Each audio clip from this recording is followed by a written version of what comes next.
अलबेले किस्सों की दास्तां के सिलसिले शुरू हुए, बनके कहानियां कहानियां।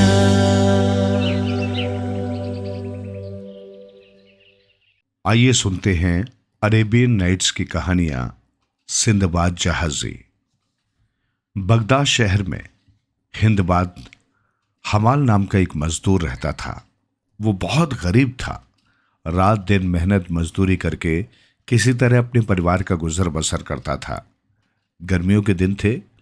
दोपहर के समय सिर पर भारी गट्ठर उठाए हिंदबाद बाजार की ओर जा रहा था। तेज धूप और भीषण गर्मी के का मारे वो पसीने से तर हो गया था। बेचारा बुरी तरह थक भी गया था और सोच रहा था कि कहीं कोई मुनासिब सी जगह मिले तो थोड़ा सुस्ता लूं। अचानक उसे एक आलीशान मकान दिखाई दिया। हिंदबाद उस ओर मुड़ गया।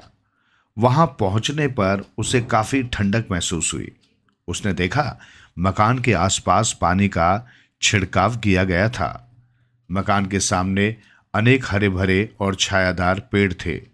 पेड़ों के नीचे बैठने के लिए चबूतरे बने थे।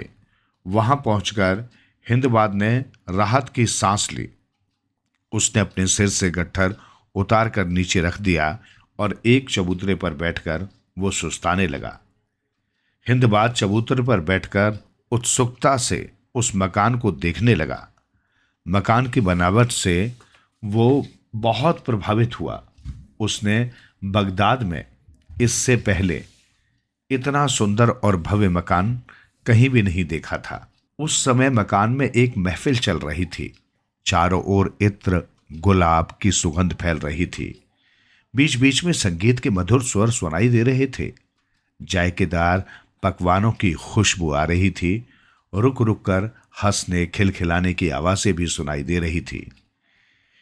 हिंदबाद के मन में इस आलीशान मकान के मालिक का नाम जानने की उत्सुकता जागी।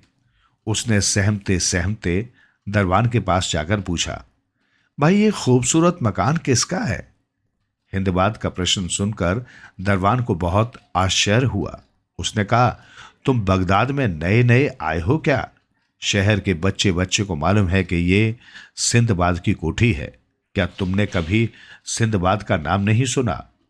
ओ सिंदबाद, सिंदबाद को भला कौन नहीं जानता, पर उनकी कोठी देखने का सौभाग्य आज पहली बार मिला है, हिंदबाद ने झेपते हुए कहा। फिर वो पेड़ के नीचे लौट आया और कुछ सोचता हुआ चबूतरे पर बैठ गया। क्षण भर बैठकर उसने आसमान की ओर देखा और अपनी किस्मत को कोसते हुए कहा, ए खुदा, ये तेरा कैसा अन्याय है।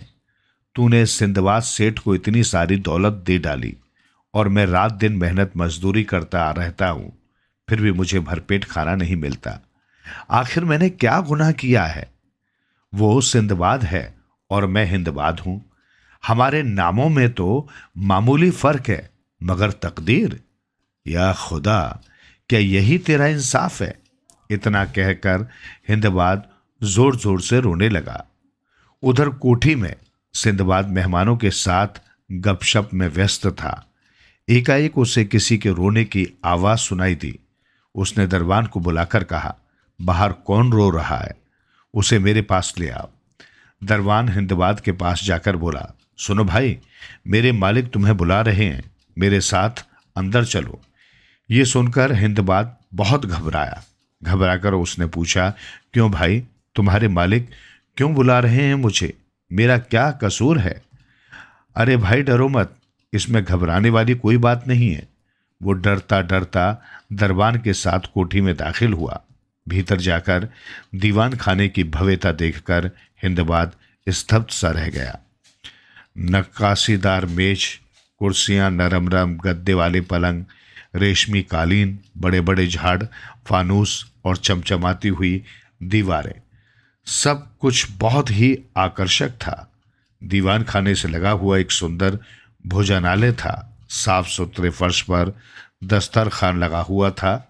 उस पर बिछा रेशमी चादर पर चांदी की थालियां में तरह तरह के स्वादिष्ट व्यंजन सजे हुए थे। दस्तरखान के दोनों ओर सजे धजे मेहमान भोजन करने बैठे थे। हिंदबाद की ओर आगे बढ़ने की हिम्मत न हुई। वो ठिठक गया। हिंदबाद को इशारे से अपने पास बुलाते हुए सिंदबाद ने कहा, आओ भाई सिंदबाद, तुम्हें भोजन के लिए आमंत्रित करता है। आज का खाना तुम मेरे साथ बैठकर खाओगे, आओ। ये सुनकर हिंदबाद को बड़ा आश्चर्य हुआ, साथ ही उसे शर्मिंदगी भी महसूस हुई। उसने सोचा, कहाँ उस जैसा एक साधारण मजदूर और कहाँ सिंदबाद। उसे और अधिक शर्म आने लगी। क्या सचमुच सिंदबाद उसे इतना सम्मान दे रहा है या वो उसकी हंसी उड़ा रहा है? उसकी समझ में कुछ नहीं आ रहा था। उसकी झिझक भांपकर सिंदबाद तुरंत अपनी जगह से उठा और हिंदबाद के पास आ गया। फिर उसका हाथ पकड़कर उसे भोजन कक्ष में ले गया और बड़े आदर के साथ अपनी बगल में बिठाया तथा बोला, मेरे दोस्त, सब कुछ भूलकर पहले खाना खाओ। फिर हिंदबाद ने सिंदबाद और मेहमानों के साथ झककर भोजन किया। मेहमानों को विदा कर सिंदबाद हिंदबाद को अपने कमरे में ले गया। उसने हिंदबाद से पूछा, भाई, सुना है तुम्हें अल्लाह से बहुत शिकायत है, क्या बात है? जरा मुझे भी तो बताओ। हिंदबाद ने झेपते हुए कहा, हुजूर, मुझसे गलती हो गई, मुझे माफ कर दीजिए। सिंदबाद ने मुस्कुराते हुए कहा, घबराओ नहीं, मैंने तुम्हें डांटने, फटकारने या माफी मंगवाने के लिए नहीं यहाँ बुलाया है, बल्कि मैं तो तुम्हें ये बताना चाहता हूँ कि ये सारी संपत्ति मुझे कैसे मिली है। भाई, खुदा ने इतनी धन दौलत मुझे यूं ही नहीं दे दी है। इसे पाने के लिए मुझे जी तोड़ मेहनत करनी पड़ी है, अपनी जान जोखिम में डालनी पड़ी है, कई बार मौत से जूझना पड़ा है। सिंदबाद हिंदबाद को पान देते हुए बोला, ये धन दौलत प्राप्त करने के लिए मैंने 7 बार समुद्री यात्राएं की हैं। मुझे ऐसी ऐसी विकट परिस्थितियों से जूझना पड़ा है कि सुनने वालों के रोंगटे खड़े हो जाएं। कई बार तो मैं मरते मरते बचा, लेकिन मैंने हर आफत का बहादुरी के साथ सामना किया। इससे मेरी हिम्मत बढ़ती चली गई और मैं और भी ज़्यादा साहसी बनता गया। अगर तुम्हें फुर्सत हो तो मैं अपनी एक समुद्री यात्रा की साहसिक कहानी तुम्हें सुनाऊं। बोलो, क्या तुम सुनना पसंद करोगे?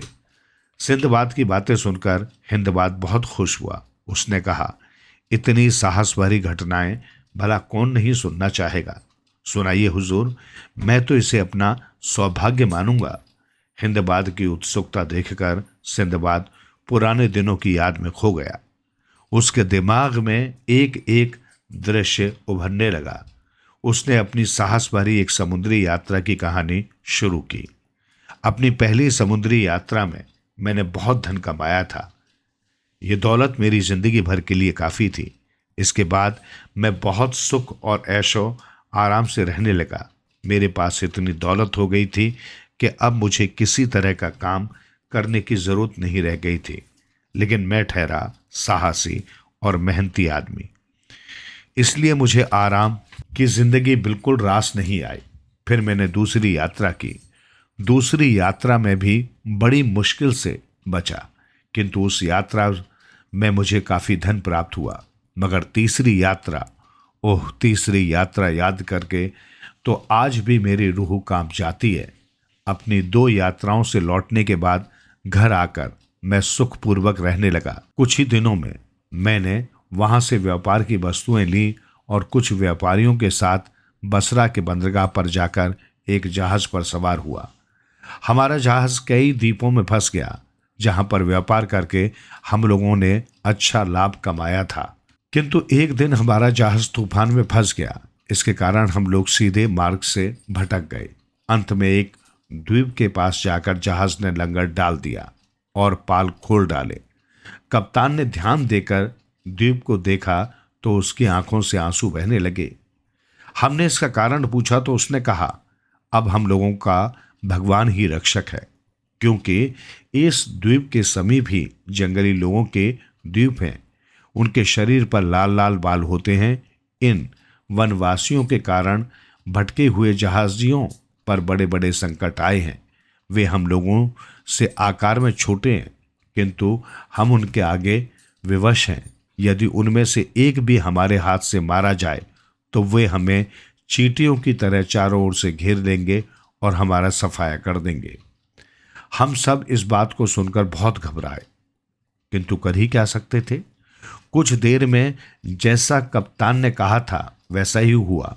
जंगली लोगों का एक बड़ा समूह, जिनके शरीर छोटे छोटे थे और लाल रंग से बालों से भरे हुए थे, तट पर आया और तैरकर जहाज को चारों ओर से घेर लिया।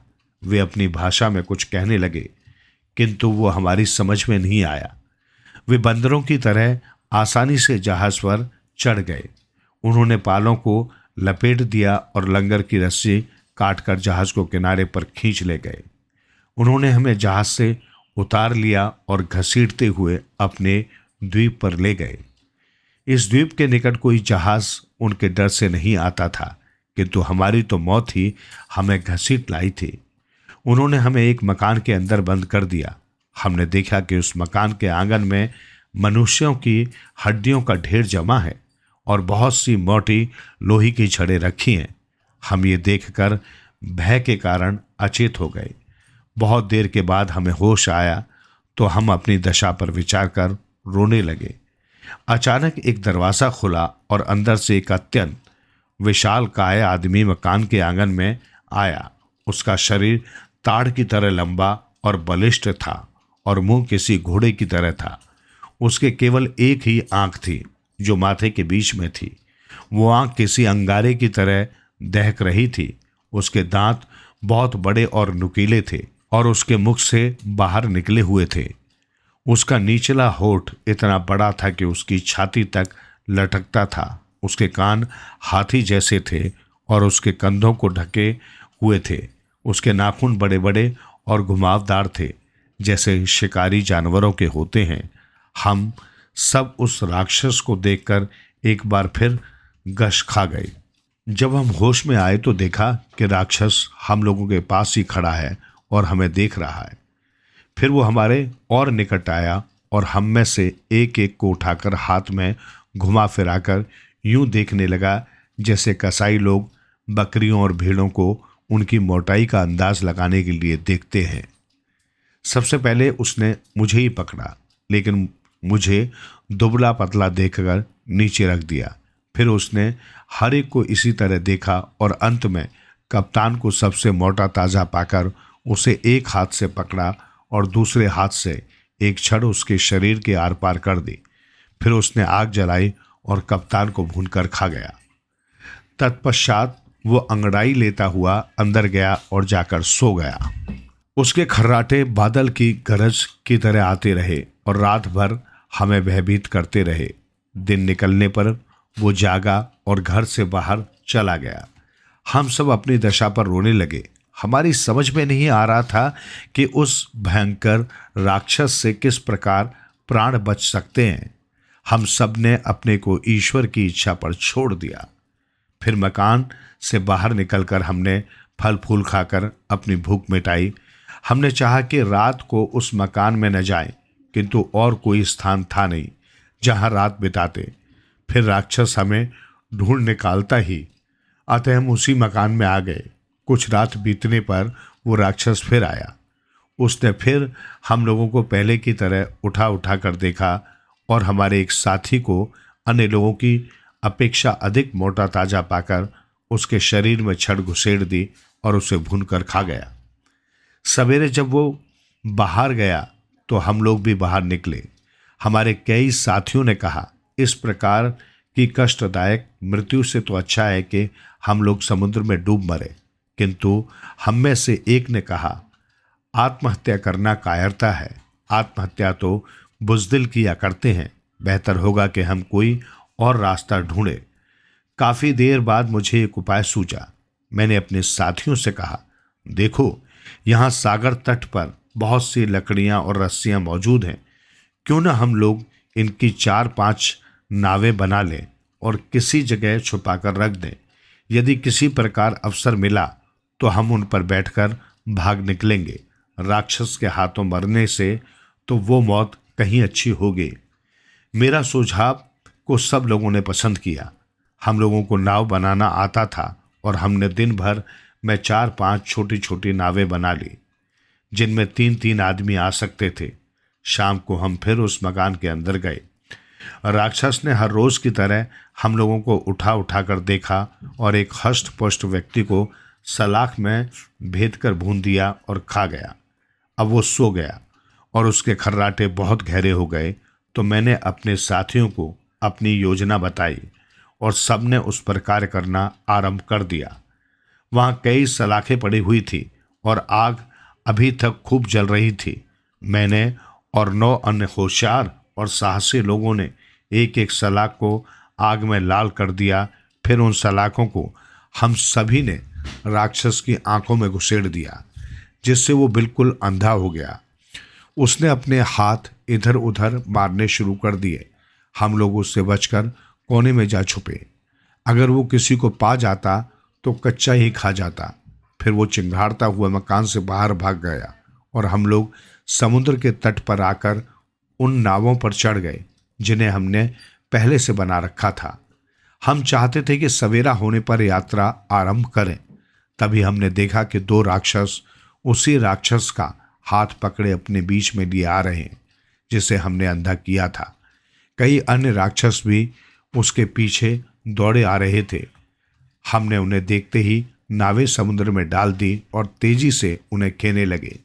राक्षस समुद्र में तैर नहीं सकते थे, किंतु उन्होंने तट पर से बड़ी बड़ी चट्टानें हमारी ओर फेंकनी शुरू कर दी। केवल एक नाव को छोड़कर, जिस पर मैं और 2 साथी बैठे थे, सारी नावें राक्षसों की फेंकी चट्टानों में डूब गई। हम अपनी नाव को तेजी से खेकर दूर आ गए, जहां पर उनके द्वारा फेंकी गई चट्टानें आ नहीं सकती थी। किंतु खुले समुद्र में आकर भी हमें चैन न मिला। तेज हवा हमारी छोटी सी नाव को तिनके की तरह पानी में उछालने लगी। 24 घंटे हमें इसी दशा में रहे। फिर हमारी नाव एक द्वीप में पहुंच गई। हम लोग प्रसन्नतापूर्वक उस द्वीप पर उतरे। तट पर लगे पेड़ों से पेट भरकर फल खाने के बाद हमारे शरीरों में कुछ शक्ति आई।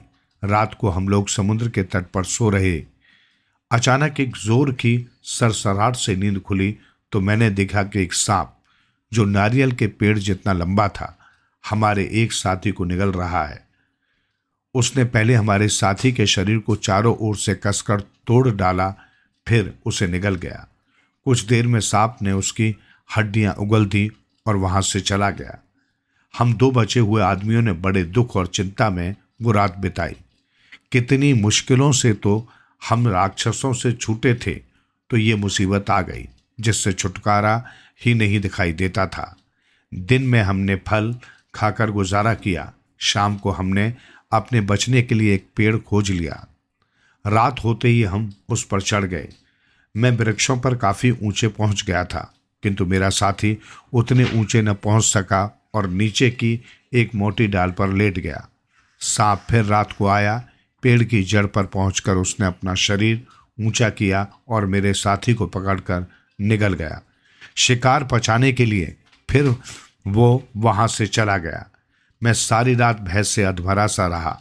सूर्योदय होने पर मैं पेड़ से उतरा और फिर कुछ फल आदि खाकर पेट भरा। मुझे विश्वास था कि आज मैं अवश्य ही उस सांप का ग्रास बनूंगा, क्योंकि उसने मुझे देख तो लिया ही था। मैंने काफ़ी सोच विचार के बाद ये तरकीब निकाली कि पेड़ के चारों ओर ढेर सारी कटीली झाड़ियाँ रख दी और ऊपर भी कांटों की ऐसी ऊँट कर ली कि किसी को दिखाई न दूं। रात को फिर वही सांप आया। वो झाड़ियों के कारण पेड़ की जड़ तक न पहुंच पाया, किंतु सारी रात घात लगाए बैठा रहा। सवेरा होते ही वो चला गया। मैं रातों को जागने और जान जाने के भय तथा रात भर सांप की फुंकार सुनने से इतना अशक्त और निराश हो गया था कि समुद्र में कूदकर प्राण त्यागने की सोचने लगा। इसी इरादे से मैं समुद्र तट पर आ पहुंचा, किंतु सौभाग्यवश किनारे से कुछ ही दूर पर एक जहाज दिखाई दिया। मैंने चिल्ला चिल्ला कर आवाज़ देना और पगड़ी को हवा में हिलाना शुरू कर दिया। जहाज में लोगों ने मुझे देखा और कप्तान ने एक नाव भेजकर मुझे जहाज पर चढ़ा लिया। वे लोग मुझसे पूछने लगे मैं उस द्वीप पर कैसे पहुंचा। एक बूढ़े आदमी ने कहा, मुझे आश्चर्य है कि तुम जीवित किस तरह बचे हो। मैंने तो सुना है कि इन द्वीपों पर नरभक्षी राक्षस रहते हैं, जो आदमियों को भूनकर खा जाते हैं। इसके अलावा वहाँ विशालकाय सर्प भी है जो दिन में तो गुफाओं में सोते रहते हैं और रात में शिकार के लिए निकलते हैं। अगर कोई आदमी उन्हें दिखाई पड़ जाता है तो वे उसे निगल जाते हैं। मैं उनकी बातों का उत्तर न दे सका क्योंकि भूख और रातों को जागने के कारण निढाल हो रहा था। उन्होंने मुझे भोजन कराया और चूंकि मेरे वस्त्र तार तार हो रहे थे इसलिए एक जोड़ा कपड़ा भी मुझे दिया। फिर मैंने विस्तार पूर्वक अपनी विपत्तियों का वर्णन किया और बताया कि किस प्रकार मैं राक्षस सांप से बच पाया। सबने कहा, तुम पर भगवान की बड़ी कृपा है जिससे जीवित बचे रहे। हम लोगों का जहाज सिलहट द्वीप पर पहुंचा जहां चंदन होता है जो बहुत सी दवाओं में डाला जाता है। जहाज ने वहां लंगर डाला और व्यापारीगण अपना सामान लेकर द्वीप में क्रय विक्रय करने के लिए उतर गए। कप्तान ने मुझसे कहा, भाई तुम बगदाद के निवासी हो। वहाँ के एक व्यापारी का बहुत सा माल बहुत दिनों से मेरे जहाज में पड़ा है। तुम उसकी गठरियाँ ले जाकर उसके स्त्री बच्चों को दे देना। मैं चिट्ठी लिख दूंगा तो वे लोग तुम्हारी लदान की मजदूरी दे देंगे। मैंने उसको धन्यवाद दिया कि उसने मुझे इस लायक समझा। उसने अपने मुंशी से कहा, उस व्यापारी का माल मुझे सौंप दे। लिपिक ने पूछा, उस व्यापारी का नाम क्या है? तो कप्तान ने बताया कि माल का मालिक सिंदबाद जहाजी था। मुझे इस बात पर इतना आश्चर्य हुआ कि मैं हैरानी से कप्तान का मुंह देखने लगा। कुछ देर बाद मैंने पहचाना कि मेरी दूसरी यात्रा में भी जहाज का कप्तान यही था। उस द्वीप पर मुझे सोता हुआ छोड़कर मेरे साथी जहाज पर चले गए थे और सभी ने समझ लिया था कि मैं कहीं मर खप गया हूँ। यद्यपि इस घटना को बीते हुए बहुत दिन नहीं हुए थे, तथापि इधर लगातार पड़ने वाली विपत्तियों के कारण मेरा चेहरे का रंग और हुलिया इतना बदल गया था कि कप्तान मुझे पहचान नहीं सका। फिर भी मैंने पुष्टि करनी चाहिए और कप्तान से पूछा कि ये सामान सचमुच सिंदबाद जहाजी का है। कप्तान ने कहा, यह सामान निसंदेह सिंदबाद का है। वो बगदाद का निवासी था और बसरा बंदरगाह से हमारे जहाज पर माल लेकर चढ़ा था। एक दिन हम लोग एक द्वीप पर पहुंचे और जहाज का लंगर डाला ताकि द्वीप से मीठा पानी लेकर जहाज पर भर लें। कई व्यापारी भी घूमने फिरने के लिए उतर गए, उनमें सिंदबाद भी था। कुछ देर में अन्य लोग तो जहाज पर आ गए लेकिन सिंदबाद न आया। मैंने 4 घड़ी तक उसकी राह देखी, किंतु जब हवा अनुकूल देखी तो मैंने पाल खोल दिए और जहाज को आगे बढ़ा दिया। मैंने पूछा, क्या तुम्हें पूरा विश्वास है कि सिंदबाद मर गया है? कप्तान ने कहा, मुझे इसमें कोई संदेह नहीं है कि सिंदबाद अब दुनिया में नहीं है। मैंने उससे कहा, तुम मुझे पूरे ध्यान से देखो और पहचानो कि मैं ही सिंदबाद हूं कि नहीं। हुआ ये था कि द्वीप पर उतरकर मैं एक सोते के निकट खा पीकर गहरी नींद में सो गया था। मेरे साथियों ने मुझे जगाया ही नहीं। शायद उन्हें ये मालूम भी न था कि मैं कहाँ सो रहा हूँ। जब मेरी आंख खुली और मैं समुद्र तट पर पहुंचा तो देखा कि तुम्हारा जहाज दूर चला गया है। कप्तान ने ये सुनकर मुझे ध्यानपूर्वक देखा और मुझे पहचान गया। उसने मुझे गले लगाया और भगवान को धन्यवाद दिया कि मैं जीवित हूँ, हालांकि वो मुझे मरा हुआ समझ रहा था। उसने कहा, तुम्हारे माल को भी मैंने हर जगह व्यापार में लगाया और इस पर हर सौदे में मुनाफा हुआ है। कप्तान ने आगे कहा, अब मैं तुम्हारे माल को तुम्हारे मुनाफे के साथ तुम्हें सौंपता हूँ।